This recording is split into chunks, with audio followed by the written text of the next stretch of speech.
আসসালামু আলাইকুম।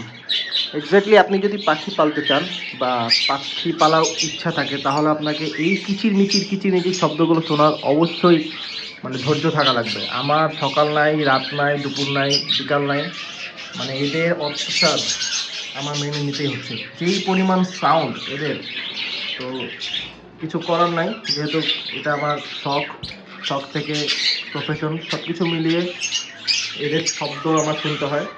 তো আজকে একটা প্রশ্নের উত্তর দিচ্ছি। আমাকে এক ভাইয়া প্রশ্ন করছিল ফেসবুক পেজে দেখে, তো আপনি পাখি নিয়ে এসে কেন ব্রিডিংয়ে দেন? তো আমার হচ্ছে গিয়ে এখানে যে পাখিগুলো কালেকশন করা ছিল এগুলো ম্যাক্সিমামই ডিএনএ করা ছিল না। তো সেই জন্য আমি হচ্ছে গিয়ে এদেরকে ফার্স্ট টাইম নিয়ে এসে যে ব্রিডিংয়ে ফেলেছি সেখান থেকে আমার কোনো প্রত্যাশা নাই। জাস্ট মেল ফিমেল কনফার্মের জন্য আমার এদেরকে আমি 7 দিন থেকে 10 দিন জাস্ট অবজার্ভে রাখছি যে ওরা সুস্থ কিনা। ওরা যদি সুস্থ থাকে তো সেই ক্ষেত্রে আমার কোনো সে নাই।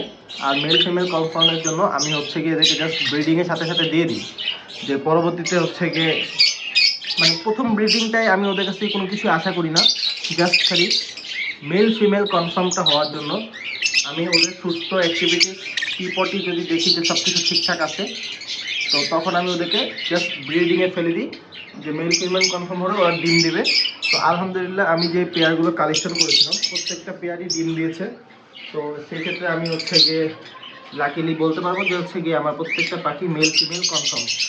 আর অবশ্যই আমি এখান থেকে ওদের কাছ থেকে কোনো প্রত্যাশা রাখি নাই যে ওরা আমাকে এখান থেকে ভালো কোনো রেজাল্ট দেবে, কারণ ফার্স্ট ব্রিডিংয়ে আমি জানি যে একটা পাখির এনভায়রনমেন্ট অ্যাডজাস্ট হতে অন্তত সময় লাগে। তো সেই সময়টুকু আমি ওদেরকে দিয়েছি। তো এই জন্য আমি জাস্ট মেল ফিমেল কনফার্ম হয়ে গিয়েছি। যেহেতু এখন ওরা ডিম দিয়েছে, যে কয়টা ডিম ফুটবে ফুটলো, না ফুটলে নাই।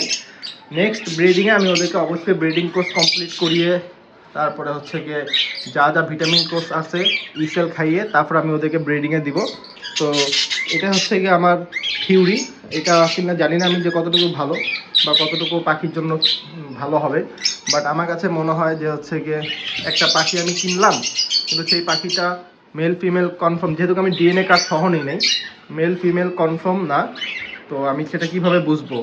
সেই জন্য আমি জাস্ট ওদেরকে 10 দিনের মতন বা 1 সপ্তাহ মতন সুস্থতা দেখে ওদের অ্যাক্টিভিটিস দেখে ওদের ব্রিডিং বক্স লাগিয়ে দিই। এরপর ওরা আমাকে একটা রেজাল্ট দিয়েছে। তো এখন আর আমার কোনো ডাউট নেই এদের প্রতি, এরা প্রত্যেকটাই মেল ফিমেল কনফার্ম আছে। এখন ওরা যেটুকু সময় নেবে বা যেভাবে সময় নেবে নিক। তো এটা হচ্ছে কি আমার আপনার প্রশ্নের উত্তর, যে কেন আমি মেল ফিমেল আনার সাথে সাথে বা সময় না দিয়ে ওদেরকে কেন ব্রিডিংয়ে দিই। যেমন এখন হচ্ছে কি ওদেরকে আমি হচ্ছে গিয়ে সময় দিব, ওদেরকে 1 মাসের একটা কোর্স কমপ্লিট করাবো। 1 মাসের ব্রিডিং কোর্স কমপ্লিট করে দেন, 1 মাস না ঠিক 28 দিনের ব্রিডিং কোর্স কমপ্লিট করি আমি ওদের কাছ থেকে আবার বক্স লাগিয়ে